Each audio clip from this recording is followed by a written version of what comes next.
भगवान बुद्ध को जब ज्ञान की प्राप्ति हो गई, तो फिर वे संसार को उस ज्ञान से आलोकित करने निकल पड़े। भगवान बुद्ध किसी गांव में जीवन के विभिन्न आयामों पर प्रतिदिन व्याख्यान देते। उनके प्रवचनों में जीवन का सार छिपा रहता। उनकी बातों को लोग बहुत ही गौर से सुनते थे। एक व्यक्ति बिना नागा किए उनके व्याख्यान सुनता। काफी समय बीत जाने के बाद भी उसने अपने अंदर कोई विशेष बदलाव नहीं पाया है।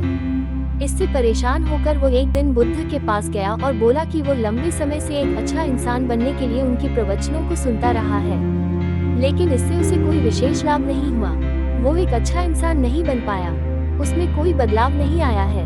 उसकी बातों को सुनकर बुद्ध मुस्कुराए। उन्होंने उसके सामने उसके गांव का नाम, वहां तक की दूरी, वो वहां कैसे जाता है, आदि जैसे प्रश्नों की झड़ी लगा दी। जब बुद्ध ने उससे कहा कि क्या वो यहाँ से बैठे बैठे अपने गांव पहुँच जाएगा, तो वो झुंझला गया। उसने कहा कि ऐसा तो बिल्कुल भी संभव नहीं, उसे वहां तक पहुंचने के लिए पैदल चलकर जाना ही होगा। इस पर भगवान बुद्ध ने कहा कि अब आपको अपने प्रश्न का उत्तर मिल गया होगा।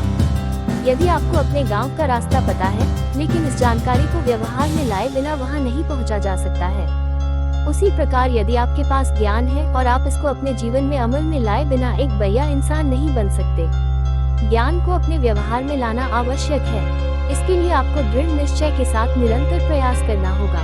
कथा का सार, ज्ञान को व्यवहार में लाए बिना लक्ष्य की प्राप्ति नहीं की जा सकती है। ऐसी ही कुछ और कहानियों को सुनने के लिए चैनल को लाइक, कमेंट और सब्सक्राइब करें।